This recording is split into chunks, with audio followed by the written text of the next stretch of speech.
Hey y'all, hi. So today I have for you a straight up old school trying new makeup video. Just a handful of things, some of which are a little weird and some of which are, I feel like, hot items. A handful of things that have come in PR and that I haven't really gotten the chance to dig into yet. I've dabbled with some of them. A weird solid priming serum from Lancôme, khakis blushes with Finding Ferdinand, the Merit eyeshadows. The Merit eyeshadows, y'all. My goal is for it to be juicy, but also relaxed. Pretty much my life goal for myself these days, actually. If this happens to be your first time to my channel, then welcome. You're here randomly, but hopefully you'll enjoy it. This is a channel about aesthetics. It started as a beauty channel. You know, this is classic beauty YouTube content, but I've also made a bunch of fashion videos lately. Definitely worth checking those out. Overall, I try to take a grounded approach. It's like we love beauty and beautiful things, but we try to stay grounded. I hope you'll subscribe if you like it. And now let's get into the meat of the video.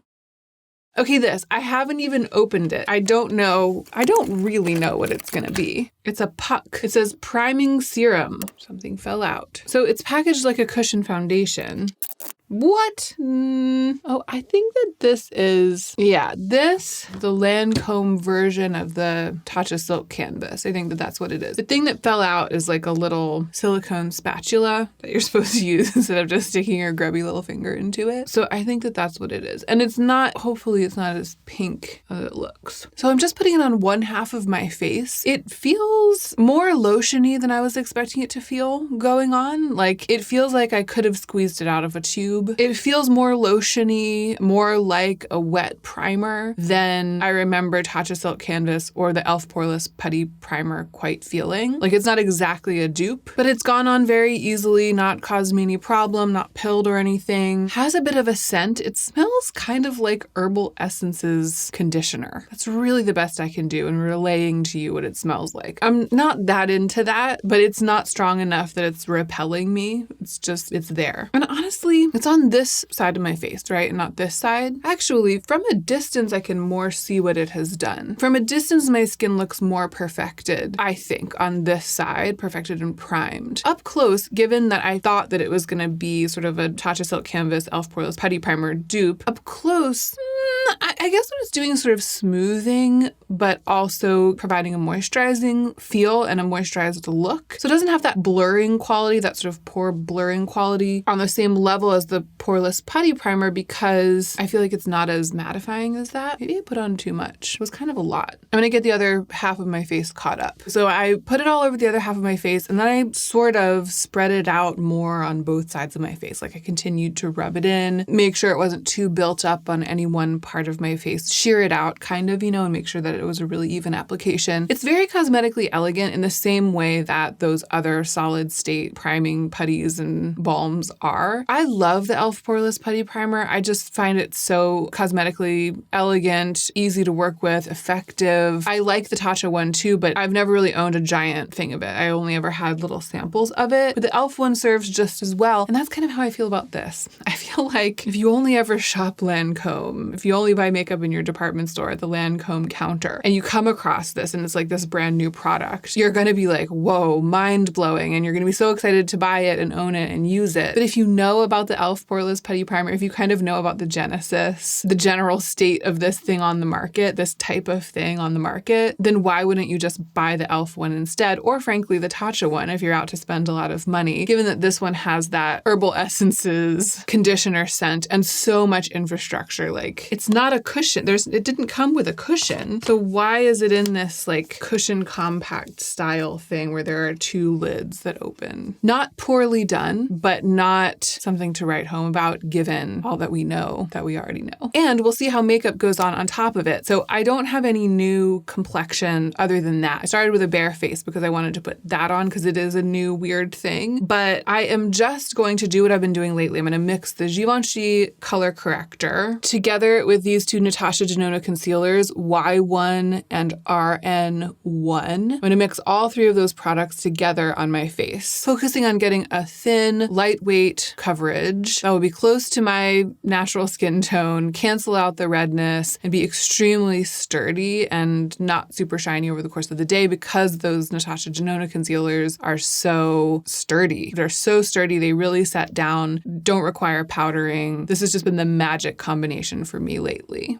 So the complexion mixture isn't new, but I realized that I have a new complexion brush to try. I actually have this whole brush set from EXA, and I might be able to use more than one of the brushes today. We'll see. This is the all-over buffing brush. It says soft, rounded brush seamlessly buffs and blends out foundation and concealer. I like it. I like a brush this size for base. I tend to reach for like big hulking brushes to get everything blended out as quickly as possible on a day-to-day basis. Like this is the brush I had brought down to use for complexion, the BK101, because I had forgotten that I had a new brush to test. You can see that the BK101 is like massive compared to this one from EXA. But I like it. I like the precision. I felt like I was really able to keep certain of those three complexion products centered on certain parts of my face. Like I have been putting the rosy neutral under my eyes and the yellow neutral on the sides of my face. And it just, this brush I felt sort of kept those zones of my face a little bit more contained instead of just super blending everything together, which is kind of what I've been doing. I also had the distinct feeling using it that it wasn't soaking up any product. It's soft and dense and it works, but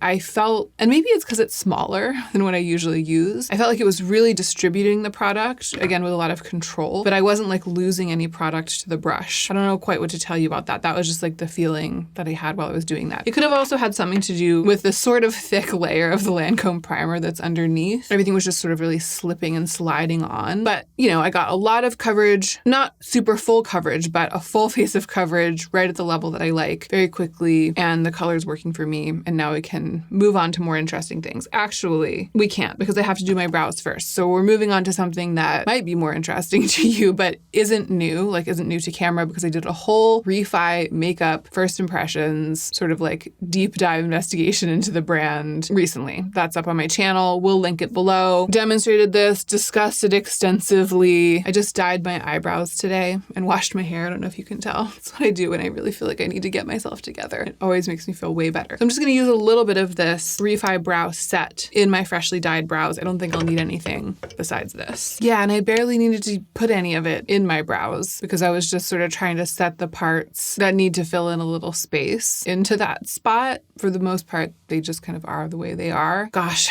I wish my brows could be like this every day. Freshly dyed every day, like Anna Wintour having her bangs trimmed every single morning. That would be the dream. Although I'm sure it wouldn't be good for my brow hairs to dye them every day. I just always appreciate it while it's happening. Okay, let's move on to something that I'm so excited about. These Merit eyeshadows. I have opened them, I've played with them, swatched them, filmed Instagram reels with them, and I haven't put them on my eyes yet. First, let me tell you about the colors. So they sent me Studio, which is supposed to be the sculpting shade. And I'll tell you, the lids are locked on because they're creams. And I think it's the kind of thing where you really have to make sure it's locked on when you put the lid back on or it'll dry out. Once you get the trick of it, it's pretty easy, but I think you have to make sure you're like thinking about it. So Studio is supposed to be the sculpting shade, the fair sculpting shade, but I fear it would go a bit orange on me, although it doesn't look like that in this light. It looks pretty taupe. But this other one, Social, which is one of the colorful shades, funnily enough, this is going to be my taupe. This is going to be my sculpting shade because it's neutral enough. When I tell you that I gasped when I opened this and saw this color, I mean, they're both really, really beautiful, but you can see by comparison that this one, the one with the purple in it, that's the one that's going to be like my actual neutral. And then Studio, it's going to go a little more rosy orange on me. I'm going to play with Social today. The other thing about these, they are so sturdy. They're difficult to remove. The swatches are difficult to remove. A little micellar water definitely does the trick, but they're basically water resistant. I mean, I filmed for Instagram just a little video like holding my hand under the faucet and letting water trickle over them, and they just resist water. Like I think they're very, very sturdy. They set down and they feels like they blend beautiful. I mean, it feels like a dream. It feels like a dream that someone plucked it from my dreams. But again, I haven't put it on my eyes yet. So I'm going to zoom you in. I'm going to go to town with Social. I'm just going to try to get a single shadow look all over my eyes using the brush that Merit also also sent me. So I'll use the fluffy side to blend it out, try to get a soft blend. I'll use the pointy side to kind of build it up in my outer corner and along my lash line. See how easy it is to blend out, see how quickly it sets, basically see if I can do what I'm hoping that I can do, and then I'll report back. Okay, there it is. I'm gonna put mascara on, but here's what I managed to do, and let me tell you all about it. The drying time function is really interesting and a little bit specific. Like it's good to have the information. What I found was that when I applied a thin layer, it dried really quickly. What I usually do to start, like a really thin layer with my fingers and buffed it out with a brush. When I was doing that, I wouldn't have wanted to apply it to one eye and then the other and then buff out and then buff out. I feel like by the time I got to the second eye, it would have been drying and it would have been hard to get the shapes that I wanted. But with that thin layer, applying it and then buffing it out, it was perfectly fine and I was able to get a nice soft blend. I didn't struggle with the blend at all. However, when I started dipping the brush straight into the pot and it was picking up a lot more product, I felt like I had a lot more blending time. I had a lot more room because the product was like thick on the brush and applying more thickly to my eyes. I was even able to go back and forth from one outer corner to the other outer corner, blending and applying, and it didn't dry too quickly for me to be able to get an even application there. The thickest application that I got was when I was using the little pointy end of the brush. Going in underneath, I felt like I had a ton of time to do that. And the good thing about it drying relatively quickly is that it doesn't pick up on itself, which is always my struggle with this kind of thing. So even the thicker layers, I had time to work with them, but then once they set completely and I was able to go in on top of them with more of the same product without causing any issue. I love it. I love it just as much as I was hoping that I would. I love the look. I love the color. It came out a little more colorful when it was actually on my eyes than it was swatching in a super thick swatch. It makes me kind of curious about what the other color will look like on me and about what the other colors would look like. They only sent 2. But for now, what I can say is I find the formula maybe not as endlessly easy to work with as a moussey, fluffy one like the Tom Ford Cream and Powder Cream. This is different than that. It's a little more firm, a little more set, kind of more painty. And I'll tell you, you must lock the lids. It takes a little effort, but you must do it or it'll dry out. I mean, I could see it drying out just like overnight if you forget to lock the lids and then that's it for it. It almost feels like a really blendable, extremely sturdy paint pot eyeliner. Kind of reminds me of those like Lethal eyeliners, just like really blendy and easy to use, but optimized for use all over the eye and to be fully blended out. I love that it's so simple and effortless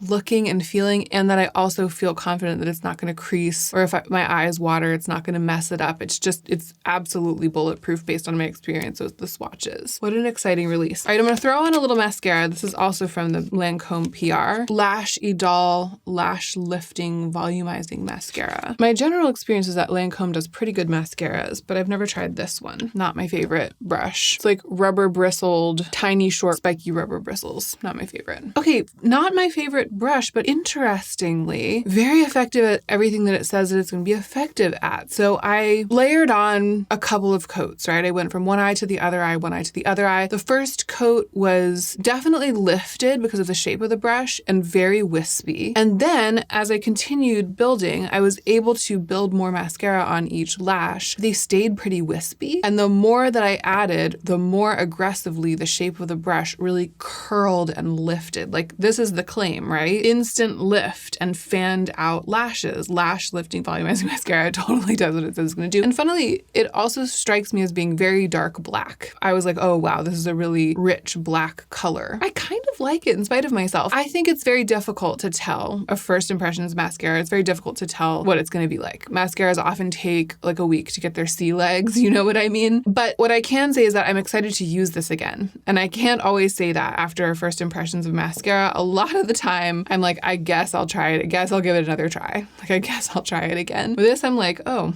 yeah, I'm excited to use this again and see what it's capable of. And it finished the eye look spectacularly. I mean, this is what I'm really into right now. I love Merit, and sometimes they release things that don't gel as well with me. And this is definitely, it's it's risky, you know, coming out with an eyeshadow launch and having it be so distinctive, but I think they nailed it. Really, really pleased with that. Okay, let's go ham with some blush. I don't know what the status is of this when this video goes up. It might be that this collab, it's Khaki's collab with Finding Ferdinand, might be that it's still available for pre-order. I think that the pre-existing supply sold out on the launch day, but I think you can still order them. I hope that that is the case since I'm, you know, as usual, I'm a little bit slow on the uptake in terms of like getting the content up with the new releases. Here's what I'm going to do. I'm going to use another one of these EXA brushes. So this is the All Set Blending Brush, plush tapered brush, effortlessly applies powder, blush, bronzer, contour, and highlight. I like the shape of these handles too. I have the beiges down here, the 3 shades of beige. I'm going to start with the lightest one, Latte, because I want you to see what it looks like on my skin. It is a very pale beige. It's not super saturated. It's not overly saturated. It's beige, but it's also not intensely desaturated. Like it's not gray either, which makes it a really, really beautiful pale pink for my complexion. As I've learned messing around with creams, with the Salt New York creams specifically, and kind of like trying to mix a custom color. For something to be really neutral on my cheek, it has to actually be like a gray-green color, like look sickly, really old gum, like not just gum that got chewed once, but like truly old gum. This hasn't gone that far. I mean, I don't think it would have made sense for Khaki to go that far with this in the launch, but it's incredibly wearable for someone pale, and that's exciting to see. Actually, I don't want to go overboard. So it's not too much. It's not too strong. We love to see it, but it's also not super neutral once it's on the skin. I mean, I think for a lot of people, it will be super neutral once it's on the skin. I've been wearing this a lot. This is the one that I've been reaching for the most of the 3. But it's funny. I think they're all so beautiful that what I often end up doing is putting down a layer of this to get some really natural, sheer sort of flush of color, and then going in with the other ones to build more. I mean, it's just, they beg to be blended together, layered on top of each other in this kind of watercolory way. And that's partly because of the colors. I'm excited to talk about the other colors too. But it's also the formula. The formula has this kind of melty, slidey, watercolory quality that makes you want to play in a painterly way. It's just, in spite of the fact that the pale one is like the one for people as pale as I am, I can't resist these other colors too, just because of the undertones. Here, I'll give you swatches. I'm sorry. I dug right in. I've been remiss. Yeah, you can see when I'm swatching and they get all wet like that, you can kind of see what I mean with like the slidey formula. They don't stay that slidey when they're on. They sort of harden. Oh, I'm doing them out of order. So the second one is Macchiato. That's the deepest one. And the third here is Olay. I just love all 3 of them. I love the colors. I love all of these colors. So I've been ending up with layered, blendy blush looks. Here's Olay, which is the next deepest one. And obviously I'm just using a little bit. And it's because I'm so pale. But they all work. So here's Macchiato. And when I say they all work, what I mean is that, of course, the colors are strong on me in the way that all colors are strong unless they're literally mixed with gray and green, like unless they're extremely gray, but they are brown enough. Like there's enough brown in the beige at all 3 of these depths that they are wearable for me. Like they look good. They look good. And because they're so juicy, the colors, they make me want to wear a strong blush look. I mean, of course, that's exactly what Khaki would have done, right? Make these colors that make you want to blush drape, not just put a soft wash, but like really, really go to town. I mean, this is kind of going to town for me these days. I know that's not the case for everyone, but they make me want to really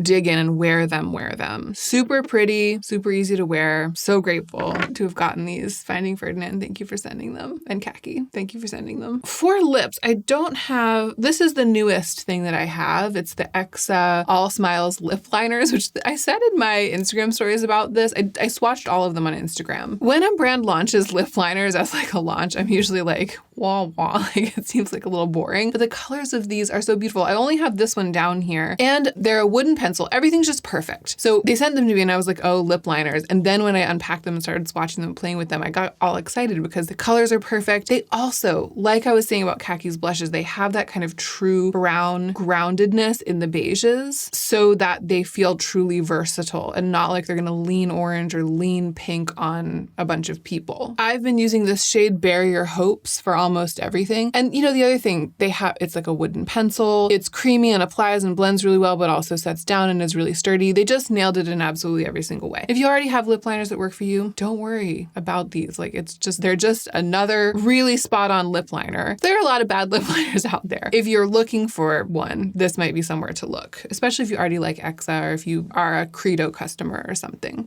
Is that not the very definition of a My Lips But Better liner? It's like, I've just put on my bottom lip, obviously. So I overlined my bottom lip a little bit, filled in my bottom lip a little bit. I know I look super weird like this, but it's just a slightly richer, more defined version of the color of my actual lips. And it's truly neutral and browny, almost gray enough to not pack too much of a color punch on me. But it goes on so easily, so smooth, creamy, but without being so creamy that it gets smeary. They just really nailed it. So there I overlined my top lip a little bit, mostly in the middle, but really lined the whole top lip and then filled in the top lip a little bit. And I haven't blurred the edges of this yet. It's just so easy to work with that I feel like I was able to get it pretty symmetrical on the first go, which is unusual for me because my lips are really uneven and the lip line's uneven. They're difficult to work with. I often have to blur before I even look respectable. And I feel like it's a relatively respectable lip outline, you know? And the color is so pretty. I've been wearing just this a lot. It's kind of brought about a renaissance in what used to be one of my favorite ways to make up my lips, which is just to use a creamy but sturdy and stiff drying down lip liner in a My Lips But Better color as my entire lip product and just rub it in. I'll kind of show you now what that looks like. So there I did blur the edges a little bit. Some of it came off on my fingers, so it's not so intense anymore. You know what I mean? It doesn't look like a crayoned lip line anymore. And I used my fingers to push the pigment into my lip skin so that it really adhered, really like became one with the skin of my lips and is going to last a long time. Isn't that a pretty lip look? Like, isn't that a great lip product, even though it's just a lip liner? I've been wearing it this way a lot. I used to use Givenchy Lip Brown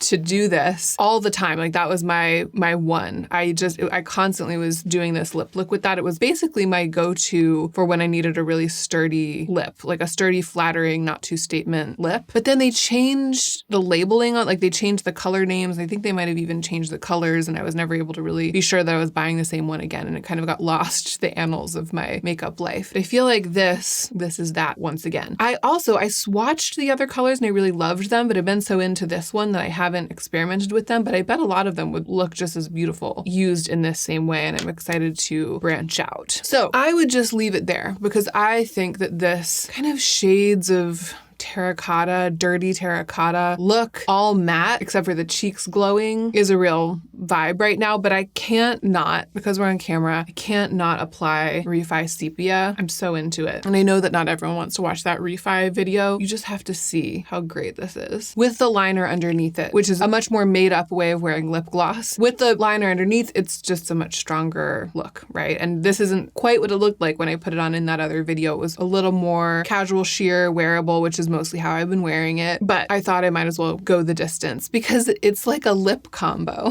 right? Isn't that the thing? People are like, my latest lip combo. That's what this is. This is like my lip combo discovery, which you'll get a lip combo from me maybe like once a decade. So enjoy. So that is it. I tried new makeup and it went well. I mean, some of them weren't risks, right? Like my base, it was my same base. Let me see if my hair. Yeah, I started on the outro without zhuzhing my hair. But I think it's zhuzhed now and we can proceed. The risks were the Merit eyeshadow, which I love.